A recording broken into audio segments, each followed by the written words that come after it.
কথিত স্বৈরাচার, এই যে জুলাই আগস্টের স্বৈরাচার, এই স্বৈরাচার আর 69-70-এর স্বৈরাচার, সেটা অনেক তফাৎ। আইয়ুবকে বলা হয়তো যে লৌহ মানব, এশিয়া আফ্রিকা মধ্যে সে লৌহ মানব হিসেবে পরিচিত ছিল। সেই লৌহ মানবকে যে পতন ঘটেছিল সেটা আসাদের রক্তে। অতএব আসাদ মওলানা ভাসানী 70 সনের এক আসাদ দিবসে বলেছিল যে 30 লক্ষ লোক শহীদ হয়েছে স্বাধীনতা যুদ্ধে, কিন্তু আসাদ তাদের মধ্যে অনন্য। আসাদ কোনো সাধারণ ইয়ে না। সে 1966 সনে MA পাস করেছিল, তারপরে সে কৃষক সমিতি করত এবং কৃষক নেতা ছিল।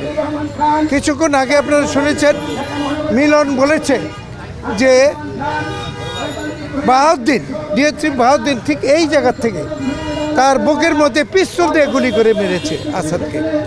তো সেই আসাদ মৃত্যুর পরে যে জাগরণ সৃষ্টি হয়েছিল, সে তারই ধারাবাহিকতায় স্বাধীনতা যুদ্ধ শুরু হয়েছে এবং আমরা ফিরে পেয়েছি বাংলাদেশ।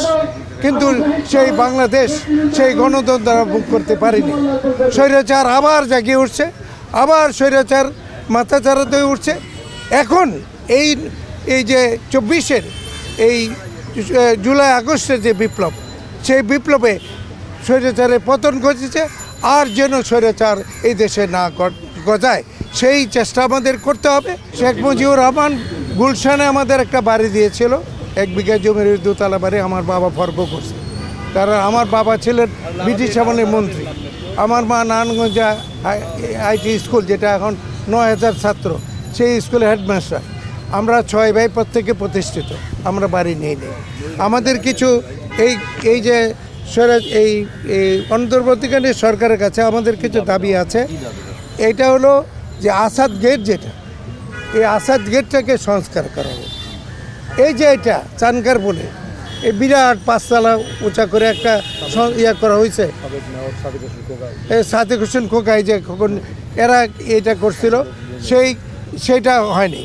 এইটাকে একটা সংস্কার, এটা সম্পূর্ণ করতে হবে। আসাদ মানে স্বাধীনতা, আসাদ মানে বাংলাদেশ। তো সেই আসাদের স্মৃতিসৌধ এইভাবে, এটা ডাকসুর থেকে খোকন এখানে সাক্ষী, খোকনের উদ্যোগ নিয়েছিল, কিন্তু এটা হয়নি। এইটা যেন হয়। আর সবচেয়ে বড় জিনিস হলো যে পাঠ্যপুস্তকে আগে আসাদের নামে ইয়া ছিল, এই কি বলে বিভিন্ন রকম ইয়া ছিল, এই আসাদের জীবনী ছিল, কিন্তু সেটা আজকাল আর বই দেখতেছি না। সেটা অন্তর্ভুক্ত করা হোক।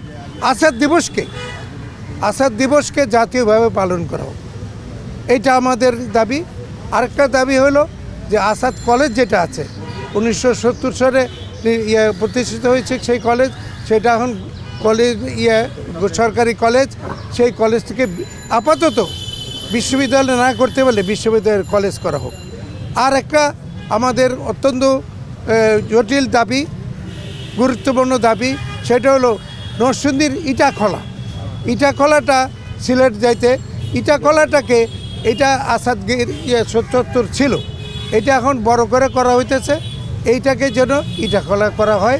এটা আসাদের পরিবার পক্ষ থেকে না শুধু, আসাদ পরিষদের পক্ষে না শুধু, দেশবাসীরও এটা প্রত্যাশা, নরসিংদীবাসীর প্রত্যাশা।